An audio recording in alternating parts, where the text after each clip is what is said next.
Muito obrigado, Marisa. Dona Alice, a palavra está com você. Muito obrigado desde já. Eu agradeço a você, Hélio, pelo convite, pela oportunidade que você está me dando de refletir sobre essa valorização da vida em nossa casa, que antes não tinha me surgido essa ideia de parar, de refletir sobre o nosso trabalho e o quanto ele é importante, quanto ele vai atuar nesse sentido, né, daqueles participantes e também dos tarefeiros, a importância da vida, a importância de estar neste corpo físico, nessa experiência.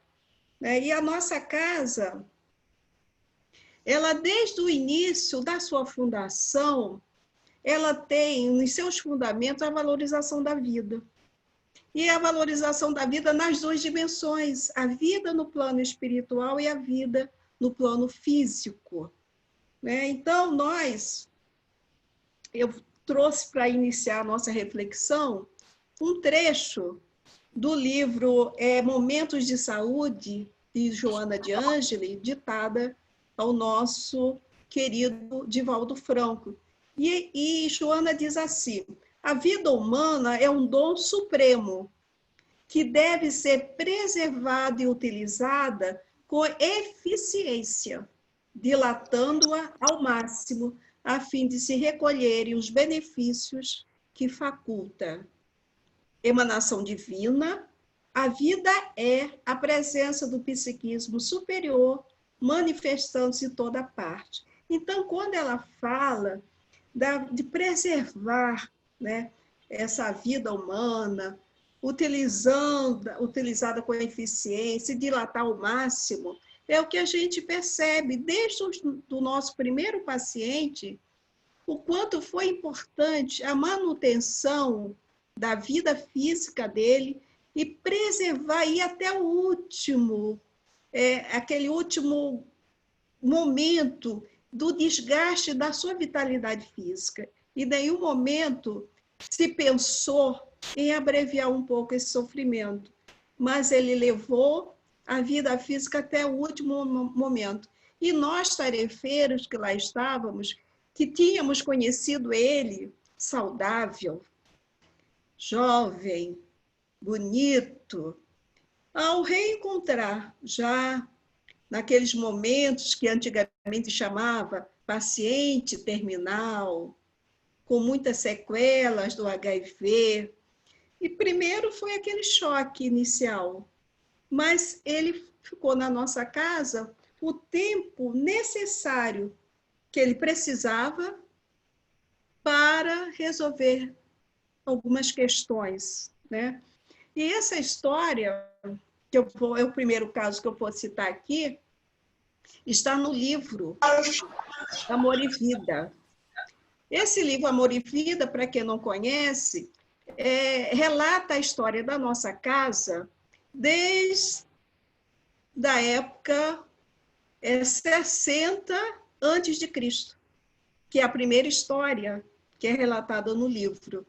Então, esse casal, que eu vou citar agora como exemplo, que no livro o nome é João e Maria, ela recebeu o diagnóstico de soropositividade no mesmo dia em que ela recebeu o teste dela de gravidez positivo.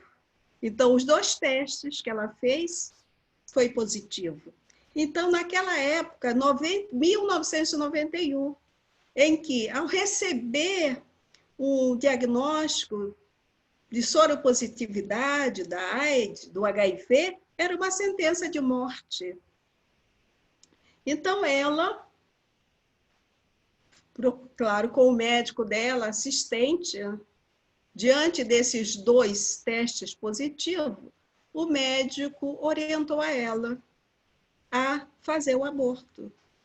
Porque naquela época se imaginava que uma criança não fosse ser gerada, o feto não fosse ser gerado de forma, né, sem apresentar uma enfermidade, ou a gravidez não seria levada ao termo, enfim.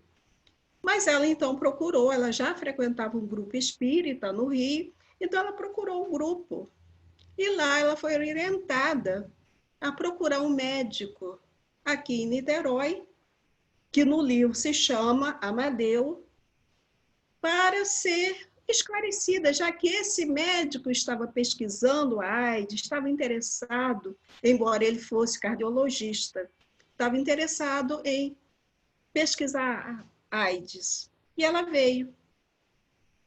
E ao contato com o médico, este, como espírita, falou de todos esses compromissos espirituais que nós trazemos de outras vidas, né? E aí ele falou da questão da necessidade dos resgates, do perdão e outras situações que ele conseguiu perceber que aquela jovem esposa trazia em si. E aí ele deixou para ela decidir fazer o aborto ou não. Depois de todo esse esclarecimento, deixou para ela a decisão, livre-arbítrio. E ela, então, se sentindo apoiada por aquele médico, confiou, porque é importante, num primeiro contato com o médico, que a gente confie. Despertou nela confiança e ela, então, decidiu não fazer o aborto. Essa criança nasceu, nasceu soro negativo, tá? Porque o compromisso dele não era com o HIV/AIDS. Ele viera para Amém.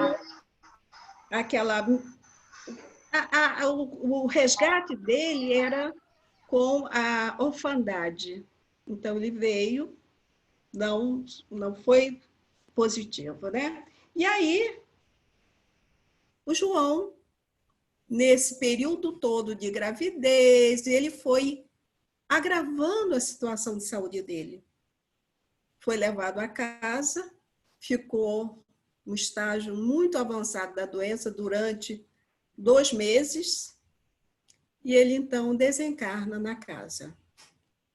Então, a gente vê que essa assistência, a importância da assistência, desse acompanhamento para esses pacientes em estágio avançado de doença, porque, na realidade, é o tempo que eles têm de ficar, vamos dizer, pedir perdão, que foi o caso dele, pedir perdão para aquele ser amado, que era Maria, para ele se trabalhar e se perdoar, né? Fazer, vamos dizer, ficar de bem com a vida, porque erros todos nós praticamos, né? Nós não podemos apontar, para ele se perdoar e desencarnar em paz. Ela não desenvolveu nenhuma doença oportunista. Hoje, esse caso foi em 91. Hoje, os 3 filhos dela são casados, com família, e ela está muito bem. Porque trabalhou toda essa parte também dessa espiritualidade, dessa religiosidade que é importante para nós. Descobrir essa força que todos nós temos dentro de nós. Mas, às vezes, no momento de dor, de sofrimento, nós nos vemos frágeis. Então, ela encontrou na Casa Maria de Magdala, no apoio junto a esse médico e aos companheiros lá, tarefeiros, ela despertou essa força dentro dela e está bem até hoje, graças a Deus. Então, antes de iniciarmos os trabalhos lá junto aos pacientes que viriam à Casa Maria de Magdala, ainda no período de construção, nós, tarefeiros do início da casa, né, fomos treinados como lidar com esses pacientes. Fomos treinados sobre o HIV, como se contrai, né? fomos treinados, inclusive, a conviver uns com os outros. Por quê? Porque o paciente, na época, hoje não é mais esse perfil, mas na época, nós lidávamos com muita frequência com a morte do corpo físico. Praticamente todo mês havia desencarnes lá na casa. Então, primeiro, nós, tarefeiros, tínhamos que lidar com o nosso próprio preconceito. Na época, e ainda hoje, o soro positivo, ele sofre muito preconceito. E na época, então, era muito grande. Porque era uma doença desconhecida, era um vírus desconhecido. Então, nós, tarefeiros, tínhamos que trabalhar os nossos preconceitos, trabalhar o nosso medo, porque apesar de sermos espíritas, muitos espíritas, eu conheço alguns, têm medo de morrer. Tem medo. A morte é um tabu ainda. Muitas vezes eu escuto as pessoas falarem assim, estamos falando de morte e tal, vamos mudar de assunto? Porque é um assunto que ainda incomoda. Então, imagina para nós, naquela época, queríamos lidar diretamente com a morte. Então, o fundador da nossa casa, que é o doutor René Peça, ele se preocupava em que nós tivéssemos um conhecimento básico, mínimo, sobre a AIDS, sobre a transmissão, sobre o vírus, mas também ele se preocupava com essas nossas questões. Como é que nós iríamos conviver tão próximo com a dor e com a morte? E aí, eu busquei uma informação muito interessante do médico Andrei Moreira. Ele é um médico espírita, homeopata, eu acho que ele é mineiro, ele mora em Minas, mas não sei se ele é mineiro. E ele tem um artigo muito interessante que ele fala do HIV, AIDS.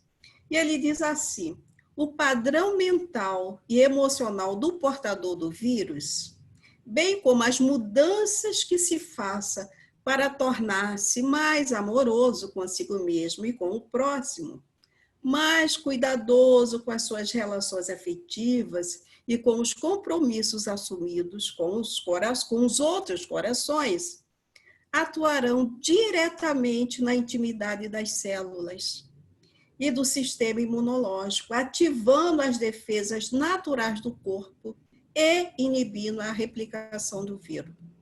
Então, a gente vê que é necessário que haja mudança. As pessoas soropositivas e também de outras doenças, é necessário que haja uma mudança no seu mundo íntimo. E eu achei interessante quando ele fala, tornar-se mais amoroso consigo mesmo. Então é interessante que nós possamos nos amar um pouco mais, nos aceitando com as nossas dificuldades, com as nossas falhas. É claro que o fato de eu aceitar as minhas falhas não quer dizer que eu vou me acomodar com elas. Não, eu aceito e vou buscar a minha melhoria a cada dia, Mais cuidadoso com as relações afetivas, porque numa relação afetiva, muitas das vezes, nós ferimos o outro, nós magoamos, porque muitos de nós ainda têm esse amor egoísta. Eu penso muito em mim. Então, muitas das vezes, eu acabo ferindo aquele meu parceiro, aquele meu companheiro, por causa desse meu egoísmo. Então, ele chama atenção para isso.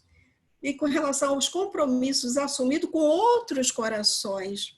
Quer dizer, essa relação que nós temos com as pessoas, tem que ser uma relação respeitosa com o sentimento do outro, né? Então, ele vai falando que, dessa forma, o HIV pode se tornar uma doença crônica, controlável, como realmente se tornou. No início da nossa casa, em 91, nós não imaginávamos que ela iria se tornar uma doença crônica. E ela hoje é considerada uma doença crônica, né? Então, o amor cumpriu seu papel educativo. E aí, dentro dessa colocação do Andrei Moreira, eu trouxe um segundo caso. Essa pessoa que eu estou trazendo aqui, o caso 2, ele é soro positivo há 31 anos. Então, ele é mais antigo de soropositividade do que a fundação da nossa casa. Nós temos 29 anos, ele tem 31 de soropositividade. Ele começou a frequentar a casa, nós ainda estávamos em construção. E ele, até hoje, ele nunca desenvolveu uma doença oportunista. Ele nunca teve nenhuma problemática ligada com o aspecto mental ou físico, saudável. Mas por que será que esse rapaz conseguiu esse tempo todo sem enfermar, sem desenvolver a AIDS? Uma coisa é você ter um vírus, outra coisa é você ter a AIDS, desenvolver a AIDS. Ele nunca desenvolveu a AIDS, né? Ele trabalha na nossa casa desde essa época, desde o início das obras.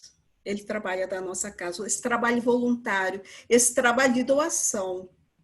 Então, ele chega na nossa casa em torno de 3 horas da manhã, a hora que eu estou dormindo. Ele chega na casa 3 horas da manhã e vai lavar roupa. E lava roupa até mais ou menos 5 e pouca da manhã, aí para, toma um banho, atende os pacientes, o horário de banho. Então, ele vai ajudar no banho. De 6 às 8, mais ou menos, ele trabalha ajudando no banho, toma outro banho e sai correndo para ir trabalhar. Então, a rotina dele, durante esses anos todos, toda quarta-feira, 3 horas da manhã, ele está chegando na casa. Então, ele também é voluntário numa outra instituição espírita. E há pouco tempo que quase eu não encontro com ele, porque ele chega de madrugada, então é difícil até a gente encontrar com ele na casa. Mas a última, ele fez uma palestra lá na nossa casa, e ele falando das mudanças que ocorreram com ele. Nesse aspecto, né, de se aceitar, de se perdoar, de mudar o seu relacionamento com o outro. Teve uma mudança radical. E aí, eu trouxe o caso número 3. Todos esses casos que eu vou trazer para vocês não são casos novos, são pessoas que estão na nossa casa, em média, 8 anos ou mais, né? Então, esse caso, ele é deficiente físico, aliás, deficiente visual. E essa perda da visão já é uma sequela do HIV, uma sequela da AIDS. E ele um dia dizendo em depoimento que ele agradece ao vírus. É a segunda pessoa que eu ouço dizer que agradece ao vírus. Porque quando a gente ouve, a gente pensa assim, esse cara está insano, né?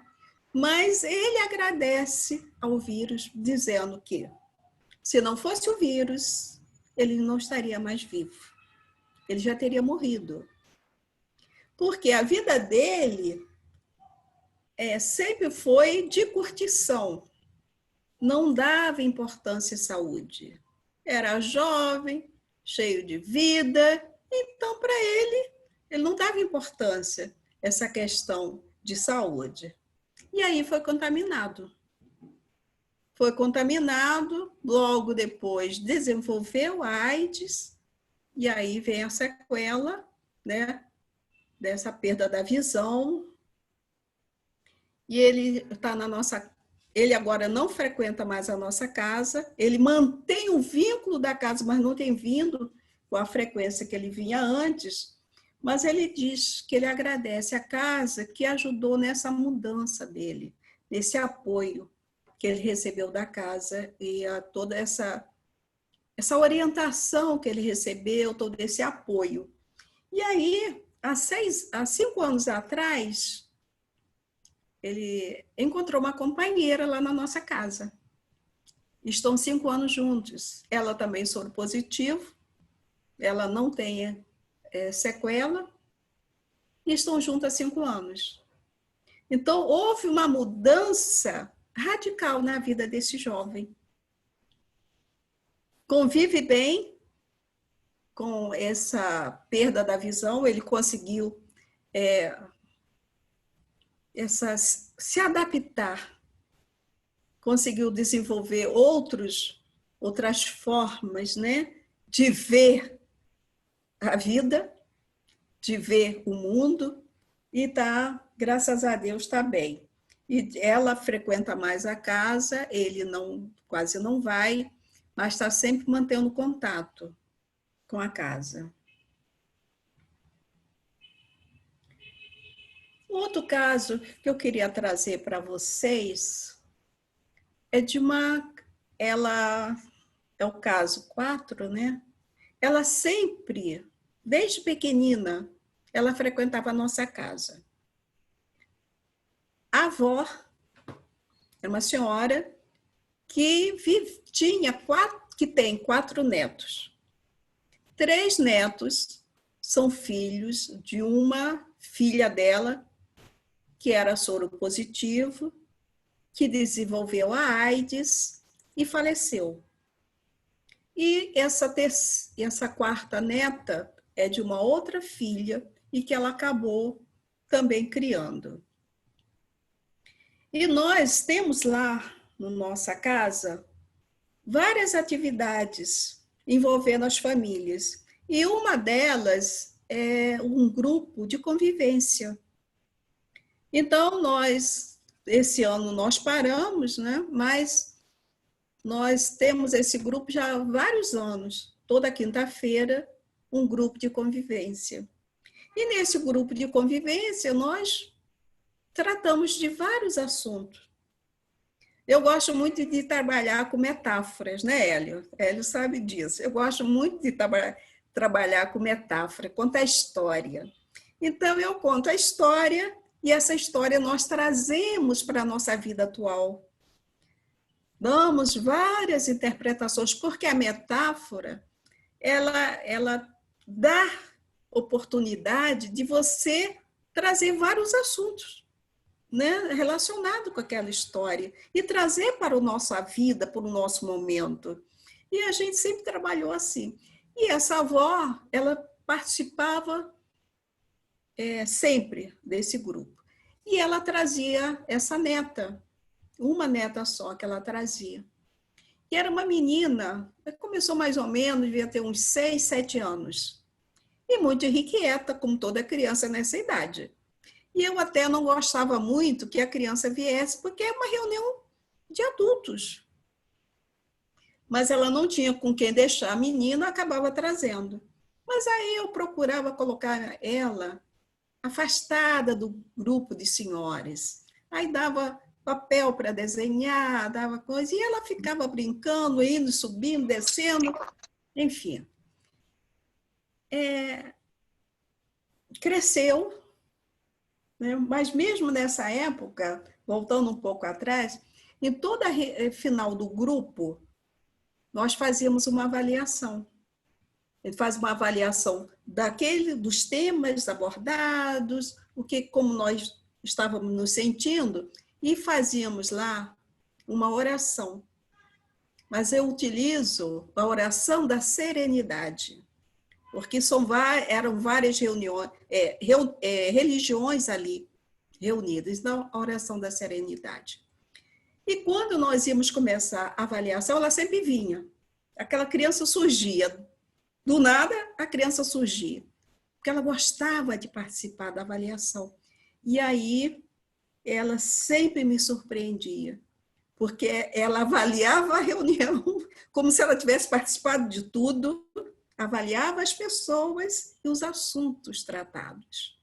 Muito interessante. E aí, essa criança cresceu. Hoje ela tem 19 anos.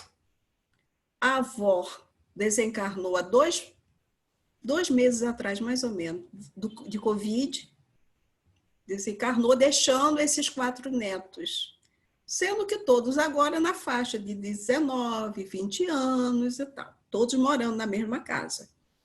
Mas ela já é mãe.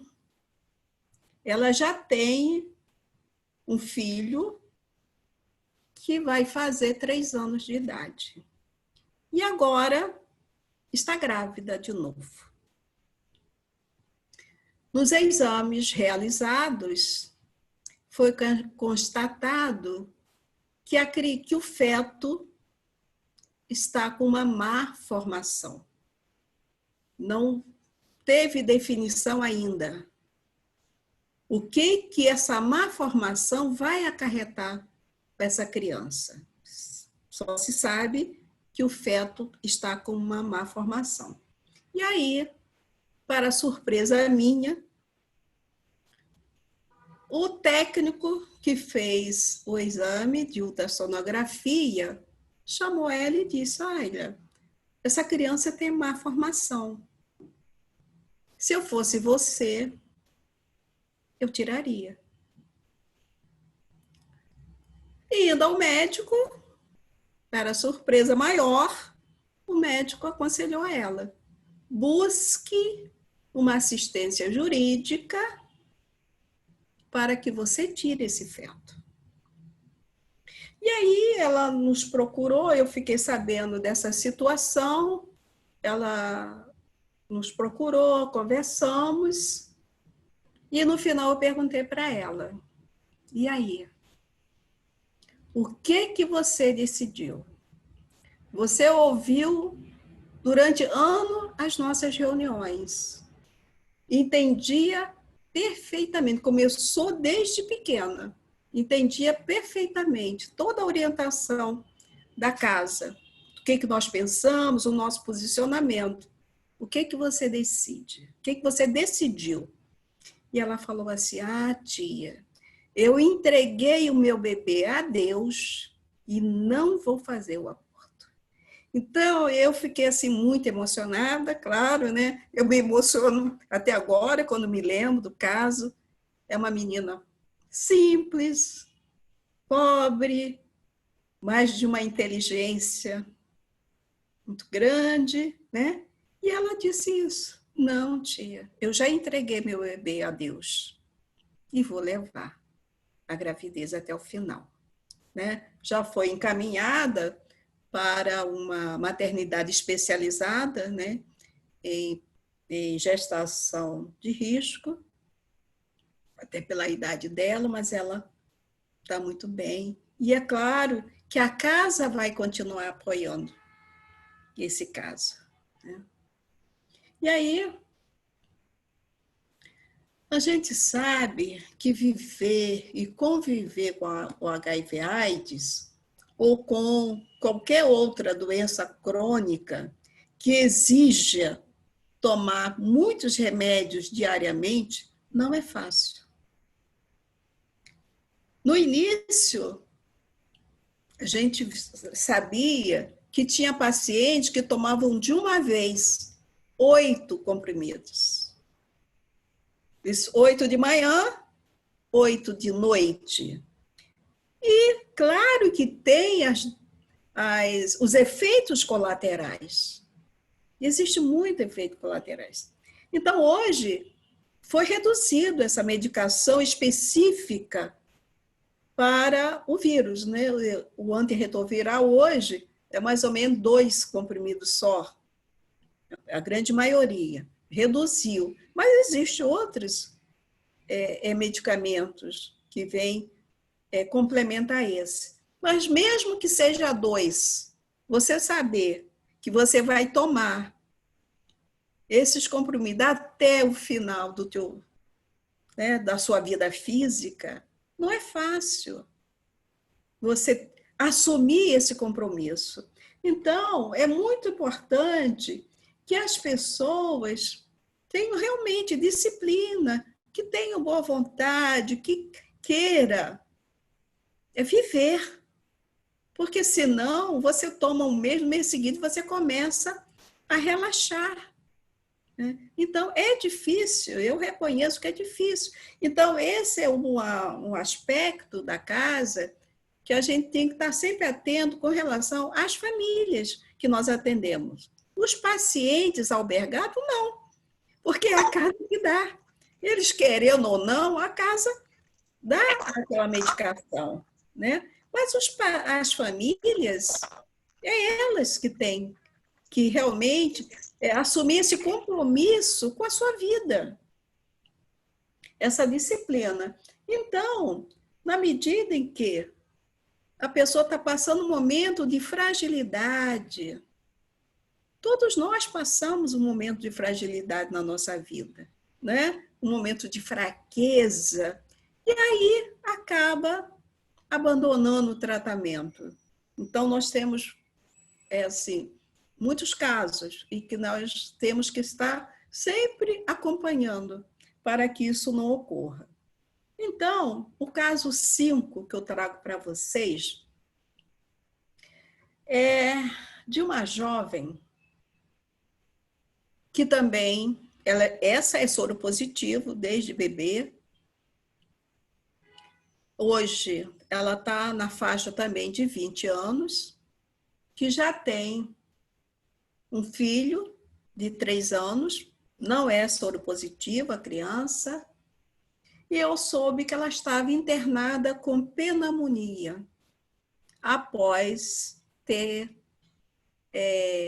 abandonado o tratamento. Então, eu soube dessa notícia pela amiga dela, B, que B também é uma jovem que é atendida pela nossa casa. Então, as duas são amigas. E B, então, me procurou para dar notícia da amiga dela. Sendo que essa B, ela, embora também jovem, tem 2 filhos menores de 7 anos, é soro positivo.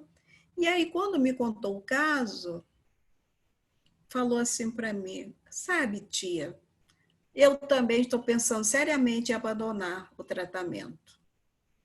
Aí eu fiquei assim, mas por quê? Você não está acompanhando a sua amiga, todo esse sofrimento dela, internação? Você não tem filhos? Como é que você vai abandonar o tratamento? Né? Ela, não, porque eu estou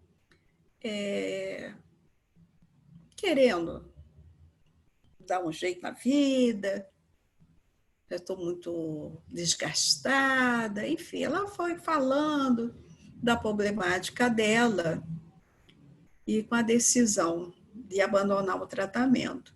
E aí a gente tem que buscar toda aquela conversa que ela ouviu nas palestras, na nossa preocupação em que eles possam desenvolver esse auto-amor, buscar, né, essa responsabilidade consigo mesmo e com a família. Ela tem 2 filhos, e a gente trabalhou tudo isso, conversando, levando ela a refletir, e no final ela falou, não, tia, eu não vou abandonar, eu vou continuar.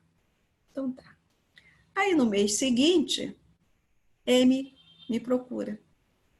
E aí diz assim, tia, eu já sei que a senhora conversou com fulana. Eu conversei com ela. E você? Não, eu estou bem. Não se preocupe. Eu aprendi a lição. Não foi fácil estar lá internada, sofrendo com meu filho em casa. E aí, claro que a gente valorizou essa atitude dela, procurando reforçar, né? Apoiar isso tudo, reforçar essa responsabilidade que ela tem com ela, com a sua vida física, com a vida do seu filhinho. E são esses casos que nós temos no dia a dia da nossa casa, Maria de Magdala. É uma casa diferente. A Yara, nossa diretora de doutrina lá, ela sempre fala, quando eu vou nas reuniões dos grupos, de representantes dos grupos espíritas, eu sempre falo, a nossa casa é diferente. Né? A nossa casa realmente é diferente. Por quê? Normalmente, as casas espíritas são fundadas, grupo espíritas, e depois eles ou organizam um trabalho social ou colaboram com outros trabalhos que já existem. A nossa casa, ela nasceu uma casa de assistência. Ela não nasceu um grupo espírita. Ela nasceu uma casa de assistência e logo após a inauguração, o nosso fundador organizou a casa espírita para dar suporte justamente a esses trabalhos assistenciais. Se nós não tivéssemos o suporte da casa espírita, seria muito difícil manter o trabalho. Por quê? Todo o grupo espírita, eu acredito que existe no mundo espiritual o grupo espírita, né? Que atende os espíritos. Toda casa espírita tem, né? Só que a nossa casa, ela atende os espíritos, que nós sabemos que são muitas enfermarias no plano espiritual, mas existe também os espíritos encarnados que ela assiste. Então, nós assistimos nos dois planos da vida. Os encarnados que estão ali, acamados. No momento, nós temos 10 adultos, todas as nossas vagas estão ocupadas. Mas nós temos também as crianças, que no início, as primeiras crianças que vieram eram todas soro positivo.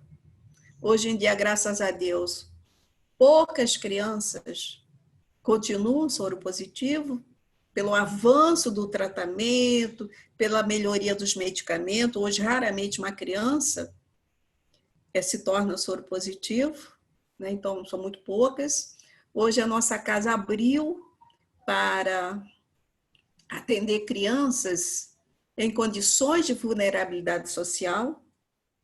Dentre essas crianças que nós temos hoje, nós temos 9 crianças, sendo uma soro positivo, 3 crianças especiais e as demais com saúde relativa, né? Mais 3 crianças especiais. Então, com todo essa variedade, né, de assistidos encarnados, nós precisamos desse suporte, né? Nós precisamos dessa casa espírita atuando. E nós trabalhamos lá com vários tarefeiros de outras casas espíritas, porque a nossa casa espírita ela é pequena, ela tem poucos médiuns, ela tem poucos trabalhadores da própria casa. Por quê? Hoje nós temos mais de 200 voluntários, mas que são oriundos de outras casas espíritas, e que vão lá doar 4 horas de trabalhos voluntários, né? Então, voltando para o nosso trabalho junto das famílias, as famílias não participam das nossas palestras espíritas. No início, porque eu estou nesse trabalho desde o início, trabalho junto com as famílias. Isso vai uns 24 anos, eu acho. Então, nós, no início, éramos muito criticadas, porque achava-se que eu tinha que obrigar as famílias a assistir às palestras espíritas. Mas lá, o nosso evangelho, o Evangelho segundo o Espiritismo, é uma mensagem de Cáritas, onde ela fala que nós temos que respeitar o credo dos nossos assistidos e levá-los amorosamente a aceitar o nosso. Nós não podemos impor. E a própria lei, né, humana nos proíbe de obrigar as pessoas, né? Nós temos que respeitar o credo de todas elas. E a grande maioria, vamos dizer assim, 98% se dizem evangélicas. Então, como resolver essa questão? Nós montamos uma programação todo início de ano, janeiro é o mês, a gente faz a programação com temas tirados do Evangelho do Nosso Senhor Jesus. Sempre nós vamos lá e montamos. O conteúdo das palestras está contido no Evangelho do Nosso Senhor Jesus. Então, lá nós trabalhamos a imortalidade da alma, que é comum a todas as religiões, todas vão sobreviver. Ou vão para o céu, ou vão esperar o Senhor Jesus, algo vai sobreviver. Então, nós trabalhamos essa imortalidade da alma, a filiação divina, que é tão importante a gente ter essa certeza que nós somos, todos nós, somos filhos de Deus. E esse Pai amoroso que não nos abandona em nenhuma situação. Nós trabalhamos a lei de causa e efeito. Somos responsáveis, lei do livre-arbítrio, somos responsáveis por tudo aquilo que nós fazemos. Então, trabalhamos o perdão. Então, é em cima dessa pauta que nós organizamos as nossas reuniões anuais. E esse trabalho, então, que é feito aos sábados, nós temos 2 médicas espíritas que coordenam e uma outra pessoa espírita que faz a coordenação dessas palestras, porque não é uma palestra, é uma conversa. Então, eles trocam com as famílias, né? Uma conversa.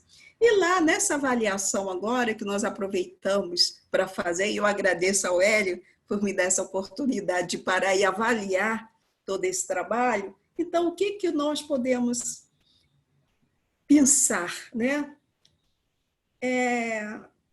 Uma pessoa disse assim, quando se entra naquele espaço, que é um outro espaço, é o salão de reunião, nossa, que é no mesmo horário. O salão de reunião está tendo a nossa palestra espírita e o nosso anfiteatro está tendo a reunião com as famílias, no mesmo horário. Então, ela diz assim, quando a gente entra naquele espaço, é hora de se conversar sobre as coisas da alma. Eu acho muito interessante. É a hora de conversarmos sobre as coisas da alma. Então, o quanto é importante nós termos esse espaço para falar das nossas coisas íntimas, falar da nossa alma, se abrir e ter essa confiança de nós nos abrirmos e falar coisa da nossa alma, né? O outro diz assim, a conversa faz eu entender melhor a vida e fico mais tranquilo quando eu saio daqui. O outro disse assim, eu gostaria de trazer o meu pastor aqui para ouvir uma palestra, porque aqui eu entendo melhor o que ele fala lá na igreja. Então, ele gostaria que o pastor fosse lá. O outro gosta muito de cantar e fica muito alegre. Por quê? 2 das nossas coordenadoras de palestra, uma toca piano e a outra canta. Então, um dia, Quem toca piano é a Tânia Manhães, que alguns de vocês conhecem, a doutora Tânia Manhães. Ela inicia tocando piano. Canta algumas músicas, eles cantam junto, ela toca piano. E a outra médica que coordena é a doutora Jaciara, daquele grupo que canta, né, músicas espíritas, aquela voz maravilhosa. Então, ela canta muitas músicas, então, eles gostam muito de cantar com ela e querem depois as letras para eles cantarem quando eles se sentem tristes, para cantar em casa. E aí eu tenho um caso, estou já caminhando para o final, por causa da hora também. Porque a maioria dessas famílias, gente, não são de Niterói, tá? A nossa casa fica em Niterói, no Sapê, bairro do Sapê. Essas famílias não são de Niterói, poucas são. A grande maioria, ou a metade é de São Gonçalo e a outra metade é da Baixada Fluminense. Eu tenho pessoas que vêm de Queimados. Queimados é muito longe, né? Então, tem pessoas que vêm de Queimado. E, às vezes, eu me questiono, será que essa pessoa vem só por causa de uma cesta básica? Essa distância toda, né? Então, esse rapaz, ele mora em Caxias. E ele, então, tem sequelas graves do HIV, anda de muleta, dificuldade de andar. E ele diz que ele vivia muito deprimido, mas que agora ele quer viver, porque ele encontrou apoio não só na igreja dele, evangélica, lá perto da casa dele, mas também na casa Maria de Magdala. E esse rapaz, ele me surpreendeu certa vez. Ele morava numa casa, daquele conjunto Minha Casa Minha Vida, e teve uma enchente grande lá em Caxias e encheu todo o condomínio. E a Caixa Econômica, então, no mês seguinte, não cobrou a mensalidade, porque deu a mensalidade daquele mês para que eles pudessem repor as perdas que tiveram com a enchente. E aí, ele chegou no mês seguinte, lá na casa, com essa dificuldade de andar. Ele sai 3 horas da manhã de casa para chegar lá, 9 horas no Sapê, e com um saco imenso. Eu falei, meu Deus, o que essa criatura está trazendo nesse saco? E aí ele falou para mim, aí ele me contou a história, que ele não tinha pago a Caixa Econômica nesse mês, porque a Caixa liberou. Mas ele então aproveitou aquele dinheiro e comprou coisas para nossa casa. Então, ele comprou fraldas, ele comprou copos descartáveis, ele fez uma compra no valor da mensalidade. Eu falei, meu Deus, quer dizer, eu pensei na hora, falei, se fosse eu tinha pego aquele dinheiro e comprado as coisas que eu perdi com a enchente, mas ele não. Então, o quanto a gente aprende, eu aprendo todo dia naquela casa. Então, ele pegou a mensalidade e comprou em fraldas descartáveis, porque todos os nossos pacientes utilizam fraldas, né? Então, fraldas descartáveis, copos, e levou para nós. Então, é uma mensagem que fica para mim como uma lição. A outra história rápida é de uma jovem senhora que ela viveu muito tempo na Europa e tal. E aí contraiu a doença, voltou ao Brasil, desenvolveu a AIDS, tem algumas sequelas, aí vivia em depressão, tinha muitas doenças colaterais, enfim, por causa do efeito da medicação. E hoje ela diz assim, eu nem acredito que superei tantos desafios. Eu nem acredito que eu ainda estou viva. Então, esses depoimentos para nós nos mostra a importância dessa casa. nesse aspecto da valorização da vida, valorização do corpo físico, a importância desse nosso corpo para nós, né? E aí, como resultado dessa avaliação que nós fizemos, a gente vê da promoção do despertar espiritual deles. Muitos, embora se dizendo evangélico, mas ainda não tinham esse despertar espiritual, da imortalidade da alma, dessa responsabilidade que nós temos conosco mesmo e com o outro. E aí a gente vê a valorização da vida, porque nós promovemos esse encontro também, esse convívio social. Assim como o nosso fundador facilitou que nós, os primeiros tarefeiros, tivéssemos uma vida social juntas, para aprender a nos respeitar, a suportar, né, com as nossas mazelas, a gente procura promover essa convivência social. Então, porque muitos vivem solidão mesmo, vivem isolados, muitos não abrem, que são soro positivo, eles trazem isso, né, um certo anonimato. Então, no momento que nós oferecemos a sopa, que eles ficam ali tomando sopa, uma mesa grande, todo mundo conversando, todo mundo trocando, então isso é muito importante para eles, né? Esse momento de socializar-se, né? E aí é o momento em que há os encontros, os namoros e os casamentos. Nós já tivemos 3 casamentos na nossa casa, e fora os namoros, né? Então, isso é muito bom. Então, eu queria só fechar a nossa conversa de hoje.